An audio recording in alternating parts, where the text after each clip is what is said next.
What happens when royal privilege meets working-class reality on live television? When someone who thinks they can control every narrative walks into a room full of women who have nothing left to lose?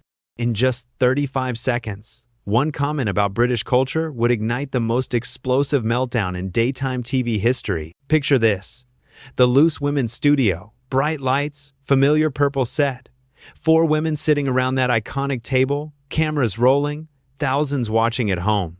It was supposed to be a friendly chat, a chance for Meghan Markle to share her side of the story, to connect with the British public she had struggled to win over. But Denise Welch, veteran broadcaster, straight-talking northern woman who built her career on saying exactly what she thinks, was not about to let this be another carefully orchestrated PR exercise. The tension was there from the moment Meghan walked onto that set.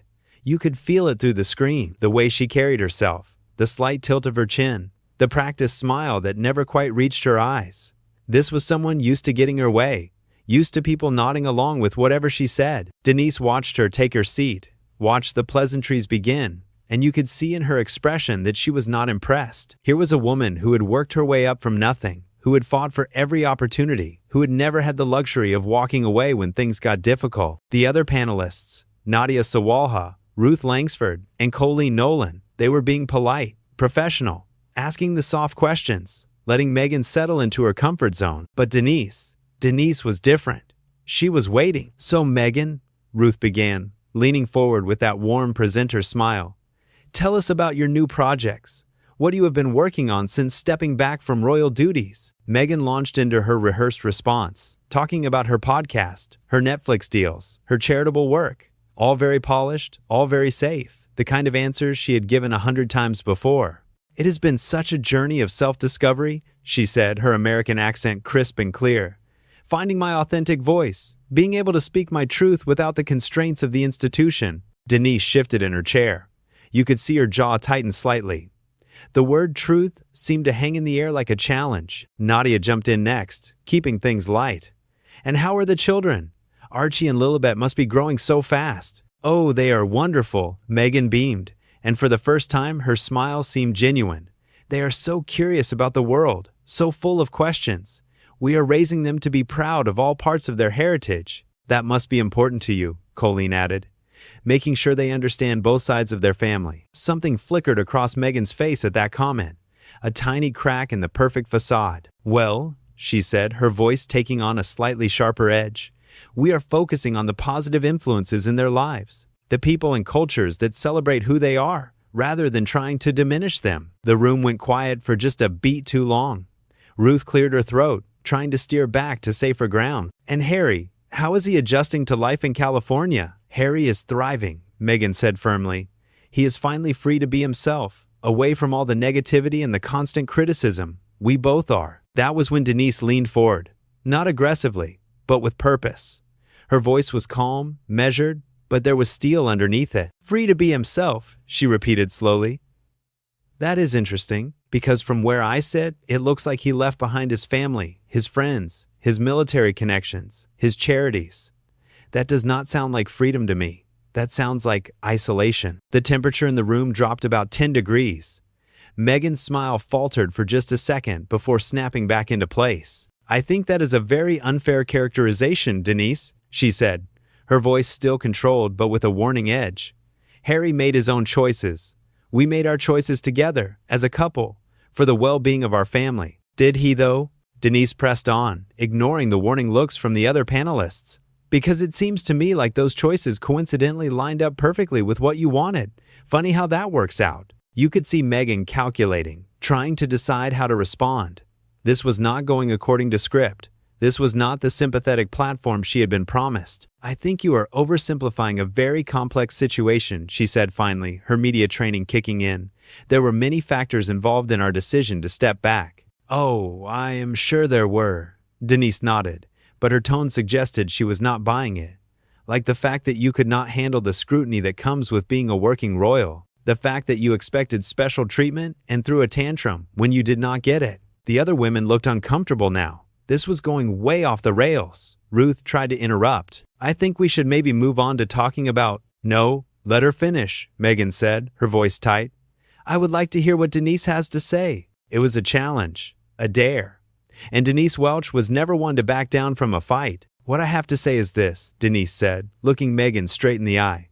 "You married into the most famous family in the world and then acted surprised when people wanted to know about your life. You took the titles, took the privileges, took the platform, and then complained when it came with responsibilities." The mask was starting to slip now. Meghan's perfect composure was cracking around the edges. "That is completely unfair," she said, her voice rising slightly. "You have no idea what I went through, what we went through. The attacks, the lies, the racism." "Oh, here we go," Denise muttered under her breath, but the microphones picked it up. That was it. That was the moment everything exploded. "Excuse me?" Meghan's voice went ice cold. The practiced smile vanished completely. "What exactly do you mean by that?" Denise did not flinch. If anything, she seemed to sit up straighter, more determined than ever. "I mean that every time someone criticizes you or questions your behavior, you pull out the race card. Every single time. It is getting old, love." The studio fell silent. You could have heard a pin drop.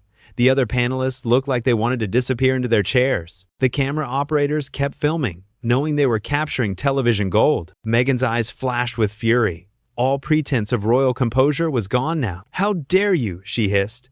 "How dare you sit there and minimize what I experienced? You think racism is just a card I pull out when things get difficult? I think you use it as a shield," Denise shot back, her northern accent getting thicker as her passion rose. "Any legitimate criticism gets dismissed as racism. Any uncomfortable question gets turned into an attack on your identity.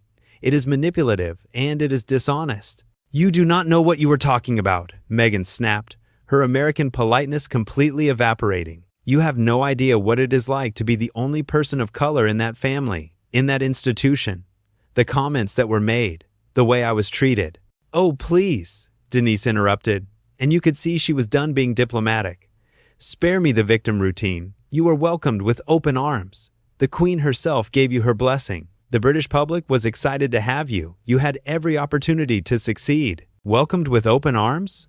Meghan laughed, but there was no humor in it. "Is that what you call it when the press writes lies about me every single day? When they call me difficult and demanding for having opinions? When they compare me to my sister-in-law and find me lacking at every turn? The press writes about everyone in that family." Denise countered. "Kate gets criticized too. William gets criticized. Charles got absolutely destroyed for years. That is what happens when you are in the public eye. The difference is, they do not run away crying when it gets tough." That hit a nerve. Meghan's face flushed red with anger. "Running away crying? Is that what you think happened?" "That is exactly what I think happened," Denise said firmly. "You expected to waltz in there and change centuries of tradition to suit your preferences.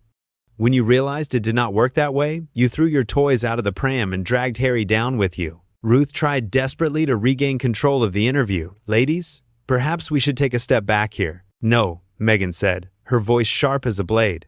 "I want to hear more from Denise, since she seems to be such an expert on my life and my experiences." The sarcasm was dripping from every word. This was not the polished, media-trained Duchess anymore. This was someone losing her temper on live television. "I am not an expert on your life," Denise replied calmly, "but I am an expert on recognizing entitled behavior when I see it. And love, you are textbook." "Entitled?" Meghan's voice went up an octave. "Entitled? Do you know what entitled looks like? Entitled is a family that thinks they can treat people however they want because of an accident of birth. Entitled is an institution that refuses to modernize, that silences women who speak up, that perpetuates systems of oppression." "There we go again," Denise said, shaking her head. "Everything is oppression with you. The most privileged woman on the planet, married to a prince, living in palaces, and you want us to feel sorry for you because you had to follow some rules." "Rules?" Meghan was fully shouting now. "You call racism rules? You call harassment and bullying rules?" The other panelists were looking around desperately, trying to figure out how to stop this train wreck. But Denise was not backing down. "I call accountability rules," she fired back. "I call doing your job rules. I call representing the crown with dignity rules. Things you clearly struggled with." "Oh, this is rich," Meghan said, her voice dripping with contempt. "A woman who made her career playing a drunk on a soap opera wants to lecture me about dignity." The studio gasped. That was a low blow, and everyone knew it. Denise had been open about her struggles with alcoholism, her time on Coronation Street, her journey to sobriety. It was a deeply personal attack. But instead of crumbling, Denise smiled, a cold, knowing smile. "At least I earned my career," she said quietly. "I did not marry into it." The words hung in the air like a slap. Meghan went very still, very quiet. When she spoke again, her voice was deadly calm. "What did you just say to me?" "You heard me," Denise said. "Everything you have, every opportunity, every platform you got, because you married the right man. Without Harry, you would still be a failed actress doing cable TV movies." "Failed actress?" Meghan repeated, her voice getting dangerously quiet. "Is that what you think?" "I think you were on a basic cable legal drama that nobody watched," Denise said bluntly.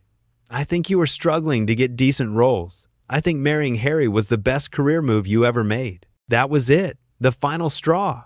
Meghan exploded. "You bitter, jealous old woman," she screamed, jumping to her feet. "You sit there on your little daytime talk show, desperate for relevance, attacking people who are actually making a difference in the world." The studio erupted. Production assistants were running around. The director was shouting instructions. The other panelists were trying to calm things down. But Meghan was not finished. "You know what your problem is, Denise? You cannot stand that someone like me, someone who looks like me, could rise above your small-minded expectations. You cannot handle that. I refuse to be quiet and grateful and invisible like you wanted me to be." Denise stood up too, matching Meghan's energy but keeping her voice controlled. "My problem is spoiled brats who think the world owes them something," she said coldly.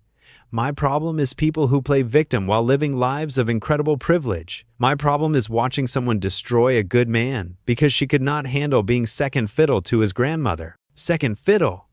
Meghan was practically vibrating with rage. "I was never going to be second fiddle to anyone. I have my own voice, my own power, my own influence. That family tried to silence me, and I refused to let them." "So you destroyed it instead?" Denise shot back. "Congratulations. You got what you wanted. You are the center of attention. Harry lost his family. But hey, at least you got your Netflix deal, right?" The accusation hit home. For just a moment, something flickered across Meghan's face. Doubt? Guilt? But it was gone as quickly as it appeared, replaced by even more fury. "You do not know what you are talking about," Meghan snarled, but her voice was shaking now. "You do not know Harry. You do not know our relationship. You do not know anything about what we have been through." "I know enough," Denise replied, her voice steady as a rock. "I know a manipulator when I see one. I know what it looks like when someone isolates their partner from everyone who cares about them. Classic textbook behavior." "Isolates?" Meghan laughed hysterically. "I freed him. I saved him from a toxic family that never appreciated him, never valued him, never saw his worth." "You mean you convinced him that everyone who loved him was against him?" Denise countered. "Very convenient for you, was it not? Now he only has you to rely on. Only you to tell him what to think." Ruth was frantically gesturing to the production team, trying to get them to cut to commercial. But this was live television. There was nowhere to hide. "That is completely untrue," Meghan said, but her voice cracked slightly. "Harry makes his own decisions. He chose to leave because he could see what that place was doing to us, to our children. He chose to leave because you made him choose between you and his family," Denise said bluntly, "and you made sure there was only one acceptable answer." "Stop putting words in my mouth," Meghan screamed. "You do not get to rewrite our story to fit your narrow-minded narrative." "I do not need to rewrite anything," Denise said calmly. "The facts speak for themselves. Before you, Harry was close to his brother, devoted to his grandmother, committed to his military charities. After you, he is estranged from his family, living thousands of miles away, doing celebrity interviews instead of royal duties." "Royal duties?" Meghan spat. "You mean ribbon-cutting ceremonies and meaningless photo opportunities? We are doing real work now, important work, work that actually matters." "Important work like your podcast where you complain about your problems to celebrities?" Denise raised an eyebrow. "Or your Netflix show where you talk about how hard your life is? Very meaningful." Colleen tried to jump in, desperate to defuse the situation. "I think we are all getting a bit heated here. Maybe we should." "No," Meghan whirled around to face her. "Do not try to shut me down too. That is what you all do, is it not? The moment someone speaks truth to power, the moment someone refuses to stay in their lane, you all band together to silence them." "Nobody is trying to silence you," Nadia said gently. "We are just trying to have a conversation." "A conversation?" Meghan laughed bitterly. "This is not a conversation. This is an ambush. This is exactly the kind of hostile environment I had to deal with every single day when I was working for the firm. The firm, Denise repeated mockingly. Even your language is manipulative. You make it sound like you were working for the mafia instead of one of the most respected institutions in the world. Respected by who? Meghan shot back. By people like you who worship tradition over progress? Who think change is scary and threatening? I think earning respect is better than demanding it, Denise replied. I think proving yourself is better than expecting special treatment because of who you married. Special treatment? Meghan was back to screaming. I never asked for special treatment. I asked for basic human decency. I asked to be protected from lies and attacks. I asked for my family to be treated with respect. You asked for everyone to change the way they had done things for centuries to accommodate your preferences? Denise shot back. You wanted your own court, your own rules, your own way of doing everything. Because their way was not working, Meghan shouted. Their way was outdated and racist and sexist, and I was not going to be a part of it. So you destroyed it instead? Denise said, her voice getting harder. You could not change it fast enough, so you burned it all down. Very mature. I did not destroy anything, Meghan said, but her voice was getting higher, more desperate. I tried to modernize it. I tried to make it relevant, but they were too threatened by a strong woman who would not be controlled. Strong women do not run away when things get difficult, Denise said coldly. Strong women stick it out. They work within the system to create change. They do not throw tantrums and storm off in a huff. I am not throwing a tantrum, Meghan yelled, completely oblivious to the irony. I am defending myself against unfair attacks. You are proving my point, Denise said with a slight smile. This right here, this meltdown, this is exactly what I am talking about. The moment someone challenges you, the moment someone does not bow down and agree with everything you say, you lose it. The other panelists were watching in horror as Meghan completely unraveled in front of them. This was beyond anything they had ever seen on daytime television. I am not having a meltdown, Meghan said through gritted teeth, but her hands were shaking and her voice was barely under control. I'm standing up for myself, which is something you clearly do not understand. Standing up for yourself? Denise nodded thoughtfully. Is that what you call it when you throw your new family under the bus in front of millions of people? When you air private conversations on international television? When you make serious accusations without proof? I told the truth, Meghan shrieked. Everything I said was the truth. Your version of the truth, Denise corrected. Your one-sided, self-serving version designed to make you look like the victim and everyone else look like the villain. They are the villains. Meghan was completely losing it now, her voice breaking, tears of rage streaming down her face. They tried to break me. They tried to silence me. They tried to make me disappear. Nobody tried to make you disappear, Denise said firmly. They tried to teach you how to do the job properly. Big difference. The job? Meghan laughed hysterically. What job? Smiling and waving, and never having an opinion about anything? Never speaking up about injustice? Never using my platform for good? The job of serving others instead of serving yourself, Denise replied. Something you never quite grasped. That was the breaking point. Meghan completely snapped. I have had enough of this, she screamed, her voice echoing through the studio. I do not have to sit here and listen to this garbage from a washed-up nobody who peaked 20 years ago. She started to storm off the set, but turned back for one final attack. You are all the same. Small-minded, jealous, bitter people who cannot stand to see someone rise above their circumstances. You want to keep everyone in boxes, keep everyone quiet and obedient. Well, I will never be quiet. I will never be obedient. And I will never let people like you tear me down. Security had been called and were approaching the set, but Meghan was not finished. You think you won something here today, Denise? You think you proved some point? All you proved is that you are exactly the kind of person who made my life hell. Congratulations. Ladies, one of the security guards said gently, we need to wrap this up. Do not touch me. Meghan whirled on him. I am leaving on my own terms. She grabbed her purse and headed for the exit, but could not resist one final parting shot. This is exactly why Harry and I had to leave. This toxic, nasty, small-minded mentality. You can keep your bitter little island. We are building something better. And with that, she was gone, leaving behind a studio full of shocked faces and the most explosive television moment in recent history. Denise sat back down calmly, straightened her jacket, and looked directly into the camera. Well, she said with a slight smile, I think that rather proved my point, did it not? The studio remained silent for several long seconds before Ruth finally found her voice. We will be right back after this break. As the cameras stopped rolling, the full magnitude of what had just happened began to sink in. This was not just a heated discussion gone wrong. This was a complete public meltdown, broadcast live to millions of viewers. The mask had not just slipped, it had been torn completely away, revealing something ugly underneath. Denise remained seated, looking almost serene after the storm. She had stood her ground, refused to be intimidated, and in the end, had been proven absolutely right. Sometimes the truth hurts, but that does not make it any less necessary. The other panelists slowly began to process what they had witnessed, while production crew members scrambled to deal with the aftermath. But for Denise Welch, veteran broadcaster and straight-talking Northern woman, it was just another day at the office. She had said what needed to be said, and she was not sorry for it. In the end, the truth had won out.